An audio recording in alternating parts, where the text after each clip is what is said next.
And then we will come back to this thing. Okay.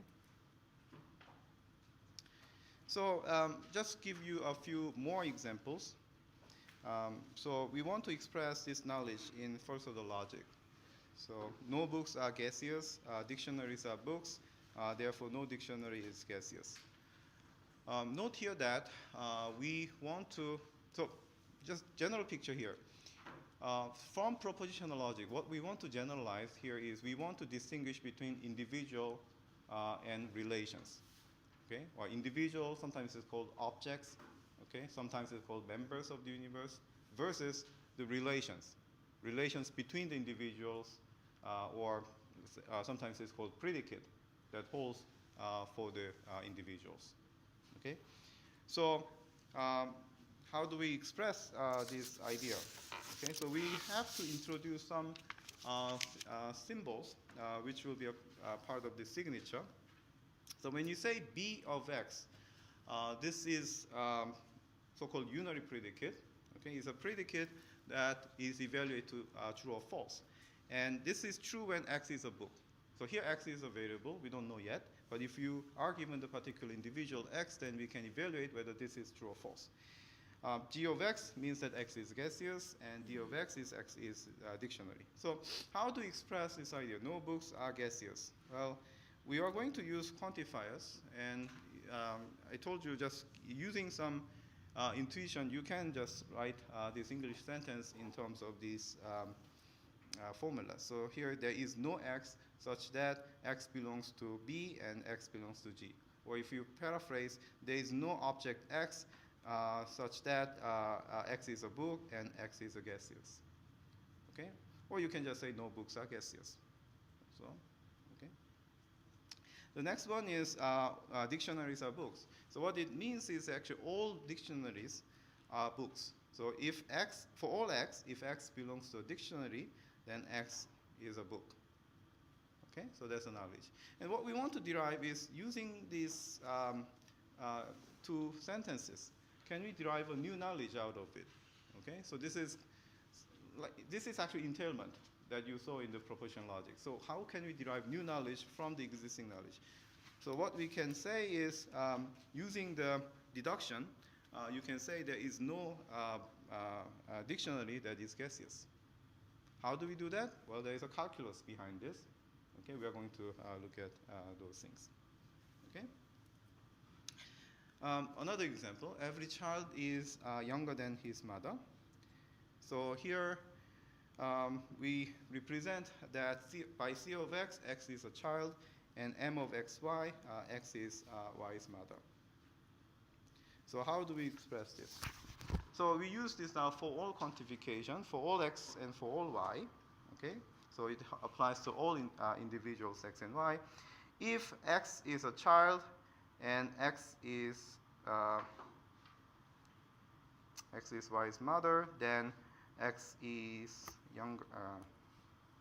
Okay, I think X is younger than Y. Something. Yeah, I think it's actually switched, right? So let's say this way. Y is X's mother. If X is a child and X is X, is it right? Yeah. If Y is mother of X, then X is younger than Y. Okay. So this is what we do, but also we can describe the function where this looks similar to like C of X, but so this function M applied to the individual, and it returns another individual who is a mother of X. So if you can use the first line that you see, but you can also write this way. So for all X, if X is a child, then X is younger than mother of X. Okay? So sometimes you can express, actually, you will see that these are interchangeable. You can represent in terms of predicate, but also you can represent in terms of functions. There's some benefit of using function. As you see from this small example, function makes it easier to read, and also um, make the formula shorter. Okay? So if you want to talk about mother of mother of mother, okay, so you can just nest function 3 times. If you write this in terms of the predicate, you have to write conjunction of mother of xy, mother of yz, mother of zw. Okay, so that is a longer thing. Okay, now that's just introduction. So let's talk about the syntax of the language. So in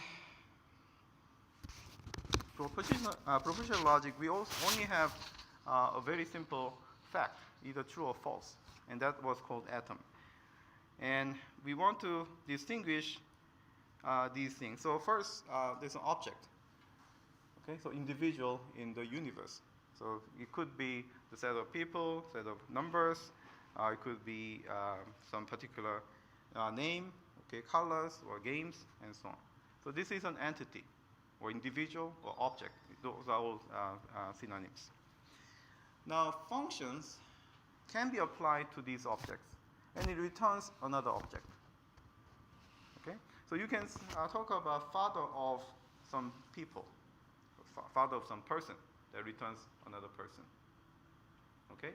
So when function is applied, it receives the object, or maybe also another function as an input, and returns another individual. Okay? That's what function is doing. Relation is about true or false. So this relation is about the certain fact holds between those individuals. So when you say red, so red is probably unary predicate, red of x. Okay? So this is a relation on particular a property of particular object. So is this property of x is red? Okay, true or false? Okay, it could be round or prime, and there are actually many. Now, something that you might confuse when you see this first time is the difference between function and relation. Okay, so keep that in mind. It may be confusing, so when it comes to that, let me know. Okay. All right. So how do we express these kind of things in logic? In propositional logic, there's a very simple signature. Signature is a set of symbols called atoms. Now, the signature becomes really, really complicated in first-order logic. Okay? But if you understand this part together with quantification, you're done. There's nothing new, not much new in the first-order logic. Okay? So let's see. What is the first? What is the thing here? We will say there are two kind of thing called function constants and predicate constants. Okay. Now I told you that there's an object, but object can be viewed as a function of zero argument. So we'll consider object constants as a special case of function constant. Okay. So function constant can have any number of arguments, but we have to fix it. When you say, I want to use plus as a function, then I have to specify how many arguments that this plus will have. Okay? Or if I say some a, okay? So a has zero error, t means that a doesn't have any argument.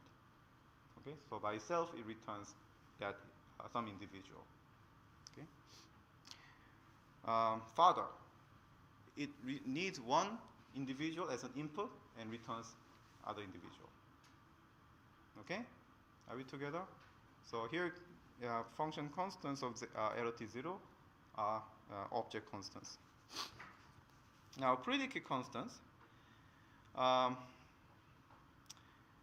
is about the property of individuals. So whether the number that you are given is even. So even of x means x is an even number. You can have a relation between the two numbers, so greater than.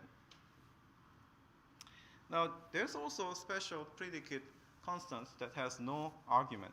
That's called propositional constant. Okay? Now, this one is actually actually, you can identify this as an atom in propositional logic. In propositional logic, the atom didn't have any argument, but it can be evaluated to true or false. That's actually propositional constants in first-order logic. Okay?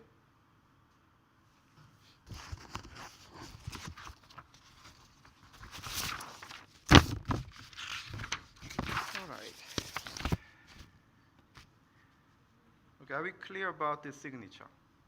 Now, what is this signature? This is a convention that you have to set up before you write a formula. These are the symbols that I'm going to use in my problem description. Okay? So, for instance, we will see these problems, solutions to the problems. You're not allowed to use other symbols than the ones in the signature. Okay? Which is not entirely true yet. Okay? So here, in the problem, the signature was A, P, and Q. Do we only see the A, P, and Q in this solution?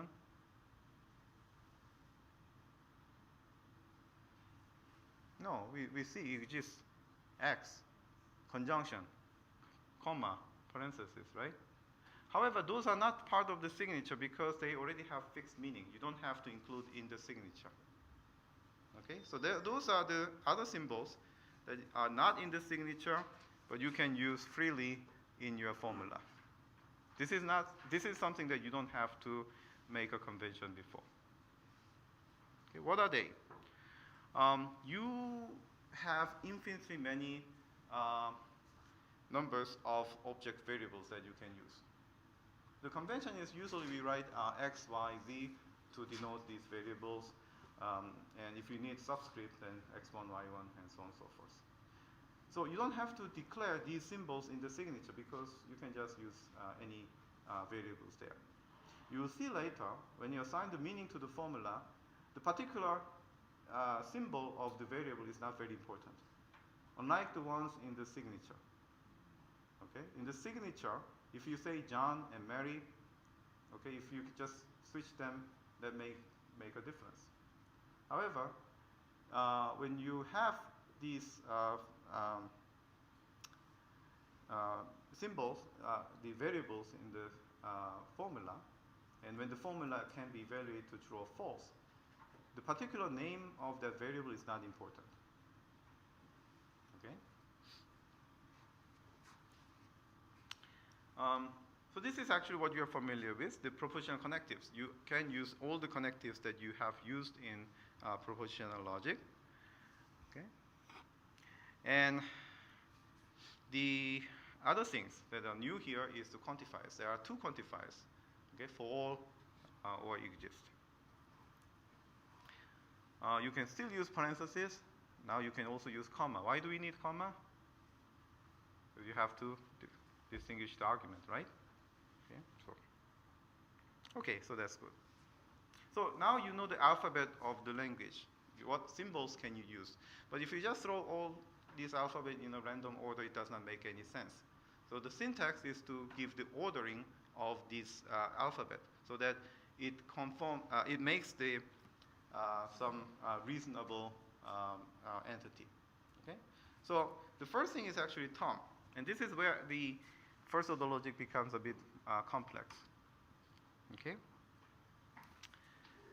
So Tom is this is syntactic object. This is a kind of string that is formed in a specific way to represent individual. Okay? So what could be a term? It's a recursive definition. Any object constant can be a term. So if you have any names like John, Andy, Mary, they are terms. An object variable is a term. Okay? So you may confuse sometimes object constants and object variable, when to use what and how they are different. That will become clear when we go on into the semantics. But for now, this is just a syntax. Okay? So what syntax means, what is the valid string that we have to look, we are going to look at. Okay? We are not assigning the meaning yet, but we can use any variable. That's a term. Now, the recursion comes here. If you have a function constants of arity n, and if t1 through tn are terms that you already built, then you can form a new term by applying f to each of these ti. Okay, so f of t1 through tn, this is a new term. Okay? Are we together? Okay. So here's an example. If you know John is an object constant and father is a function constant that has additive 1, then father of John is Tom. Okay? How about addition of A and X? This is also Tom, assuming that A and X are the Toms. Okay? Okay. Now, as I said, the function can be nested. Okay?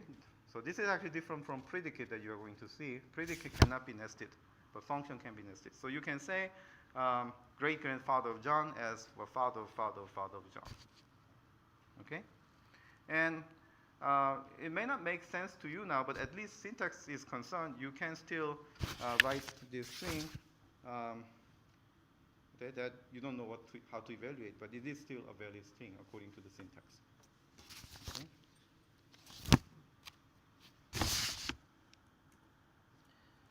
Okay. Now we have just Tom, which is already recursive definition. And then we are going to have an atomic formula that is also a complex recursive definition. Okay, this is the part that you may get confused between these two. Okay, what do the function do and what do predicates do? So we define atomic formula either as a propositional constant or the predicate R that is applied to terms T1 through Tn. Okay? Or there's a special atomic formula called equality. If you have two terms, then you can write equality.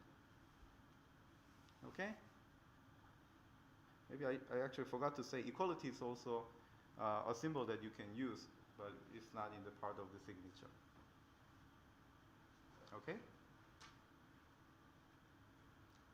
So what you might be confused is this part here looks very similar to the terms in the previous slide. Okay, f of T1 through Tn. So what is the difference between these two? One's a function, one's a predicate. Yes. And if it's a function, it's supposed to return what? Object. Individual, yes, object. If it is a predicate,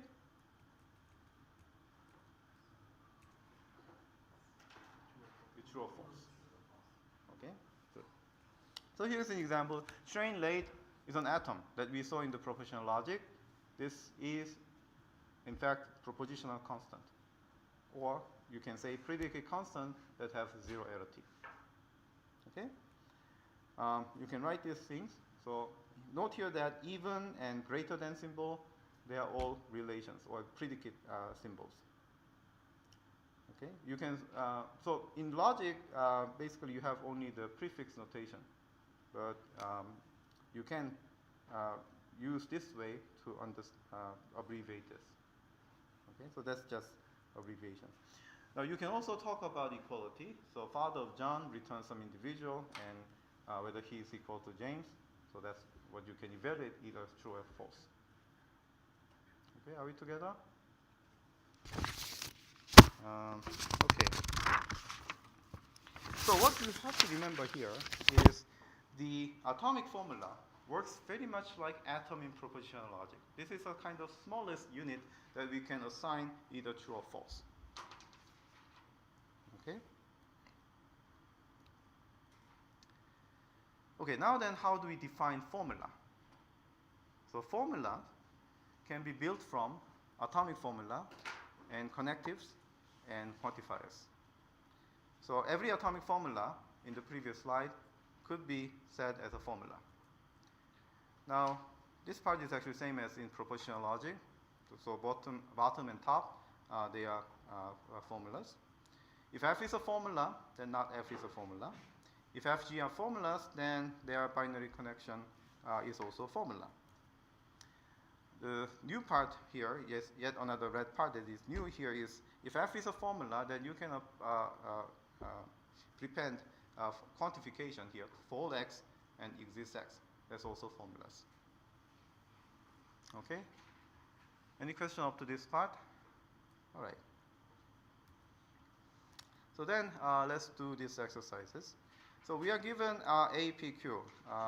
So A is an object constant, P is a unary, and Q is a binary periodic constant. Is this a formula?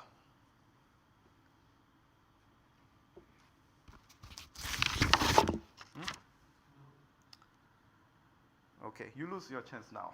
Let me ask somebody else now. P of A, is this a formula?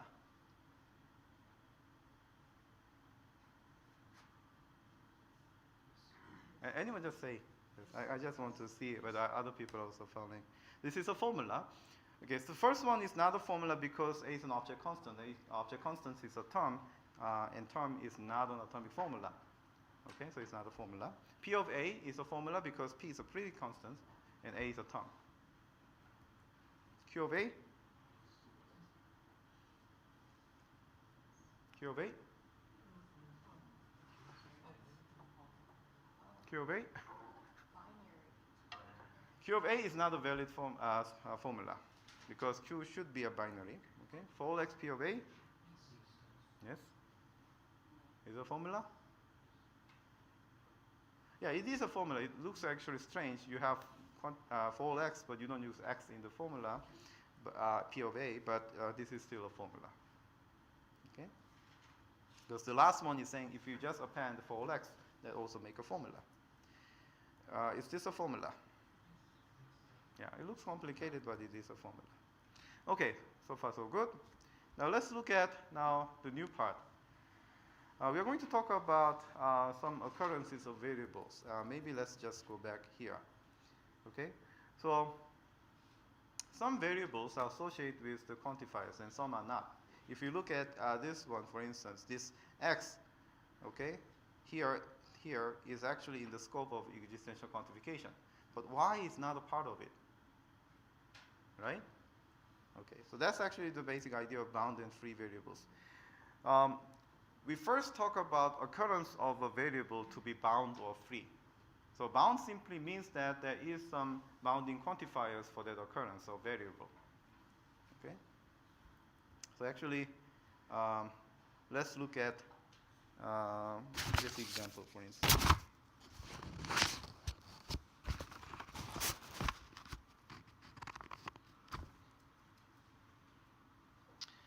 Okay, so let's do the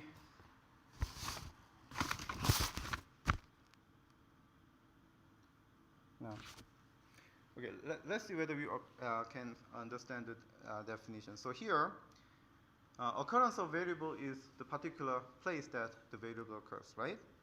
And subformula, you know what is a subformula? We did that before, okay? You know what? Okay, let's do it together instead of Socrative.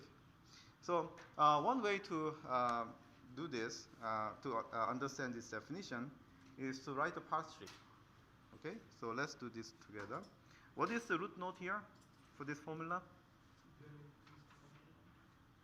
Conjunction, right? And the left-hand side, what is the subroot here? Exists y and pxy. Okay, good. And similarly, we have. So we see 6 occurrences of variables. Okay. Question is, which occurrences are free?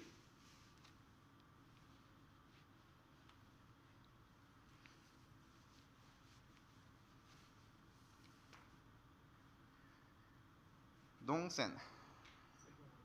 Dongsen-ju. Which occurrences are free?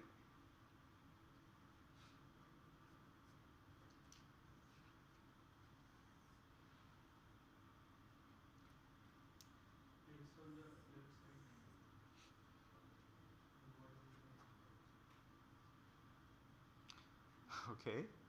So the first one, the y in the exists y, is it free or bound?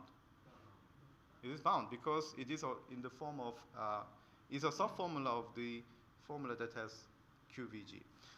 So as long as it is captured by the quantification, so that's a bound one. So this y is bound. Okay. This is bound. What about this x?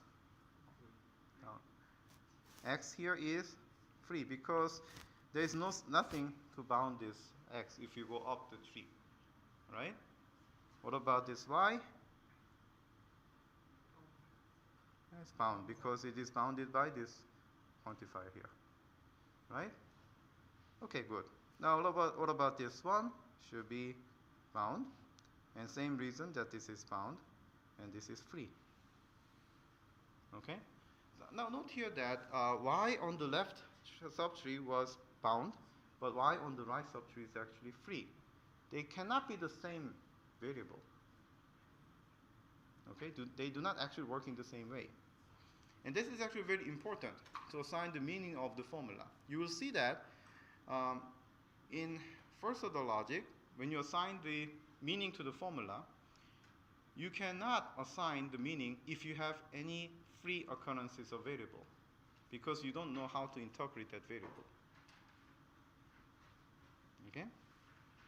So we'll get into the semantics, but this is actually why the reason that we are studying this concept of bound and free is because we will limit our attention to the formulas that has no free occurrences of variables. Okay? Now, one thing that you have to be careful is there's a notion of free occurrence versus free variable. Okay? So V is a free variable of F if V has at least one free occurrences in F. Okay? So the question. So this one, let's do on the subtractive. So the question is, which variables are free?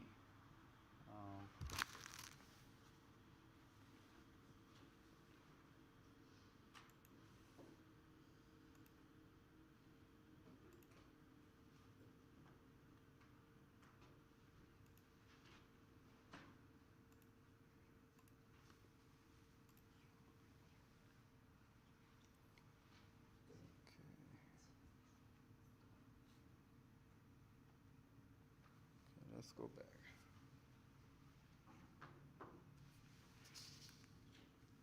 Okay, let's go back here. So, A, B, C, D. You can just choose.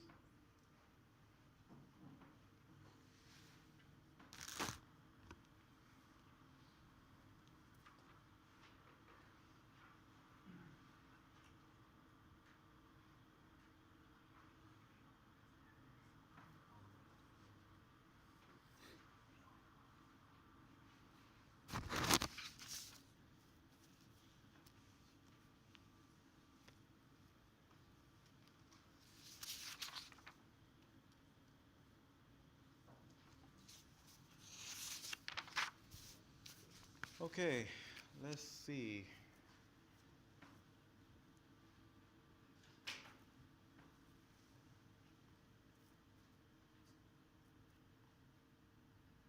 Okay, so most of you have it, so let's see.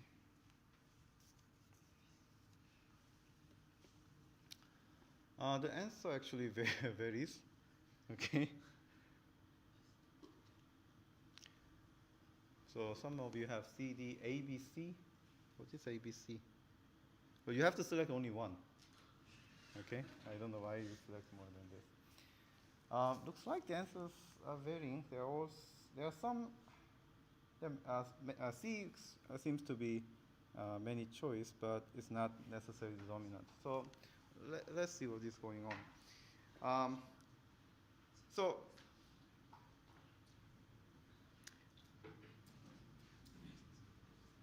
I told you that free variable means simply it has a free occurrence. And if you want to answer this question to say whether x is a free variable, check whether x has a free occurrence.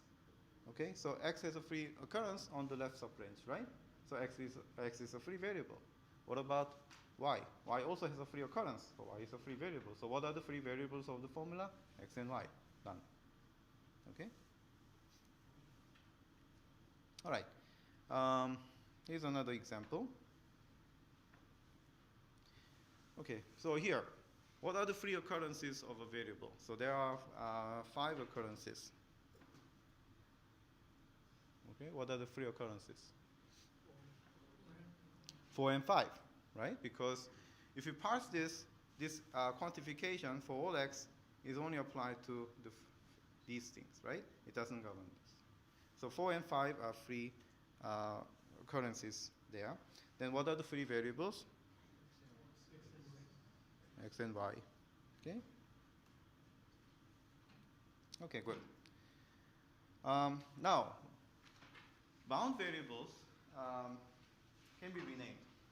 And that does not change any meaning. If you say for all x, p of x, everybody belongs to p, whether that everybody was denoted by x or y does not actually matter. So bound variables can be always renamed, while free variables cannot be renamed.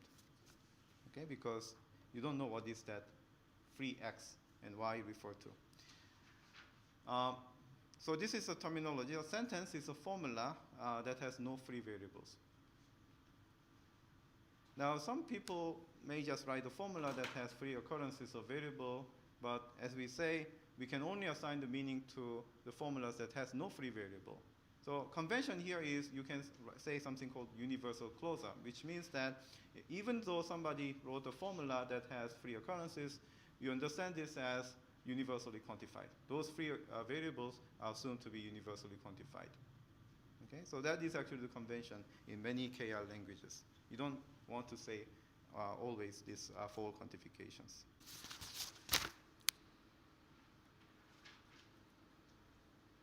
So now we look at the semantics of first order logic.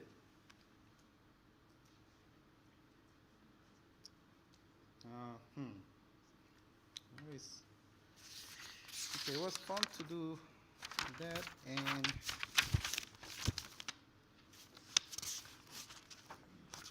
okay, so we'll probably just spend maybe 5 minutes to talk about the intro to semantics.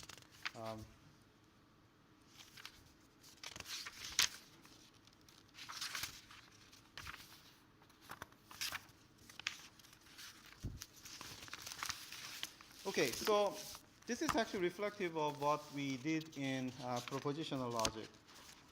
There we had an interpretation, which was a function that maps atoms to truth values. Now, this becomes a bit more complicated because the signature now contains more complex objects. So basically what interpretation does is how to understand the symbols in the signature. So as you see from this example in the exercise problem, there's something called the universe or the domain, where the individuals can range over. So we are only looking at those particular set where the quantification can range over. Okay. So in the previous case, it was the set of non-negative integers was the universe. Now for each object, we have, so the interpretation maps each object constant in the signature to a member in the universe. Okay, so if you say John, okay, or if you say A, okay, the interpretation could map this A into some member in the universe. So in the previous example, A was a symbol to represent 10. What that means is that the interpretation will say AI equals 10, assuming that the universe, which is denoted by this symbol, is set of non-negative integers. So any time that when you evaluate object constants under the interpretation, it has to map into a member in the universe. Okay? Now, the same thing happens for the function. The function can take the, so this is function. When you apply the interpretation to function, what it means is you're given the set of individuals, and you have to return to another individual. Okay? For the propositional constant, this is same as propositional logic. It returns either true or false. And for the predicate constant, it has to return also true or false, but now the domain is the set of terms. Okay? So for this example, as we saw, we have these two. Now, this is a more formal way to say P represent that X is a prime number. Well, P of X represent X is a prime number can be represented formally in terms of this interpretation. So Pi is a function that makes us to understand what this symbol P means under the interpretation I. And the argument here is actually the member of the universe. So if you give the some number n, if n is a prime number, then it returns true. And it's not a prime number, it returns false. Similarly, for the predicate constant q, so I write q superscript I to represent the understanding about these predicate constants. Okay? Given the two terms, m and n, which are two numbers, if m is less than n, it returns true, otherwise it returns false. So those are the predicate constants. Successor is actually the function constant that was not in the problem, but I just included here. This is not a predicate, so it returns, given a member, it returns another member in the universe. Okay?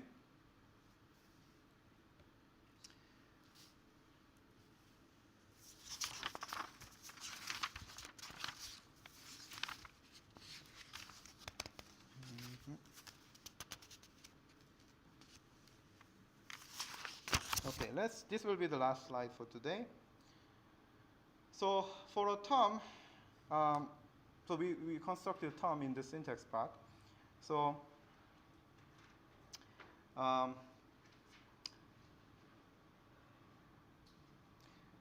so given the interpretation, how do we understand the term?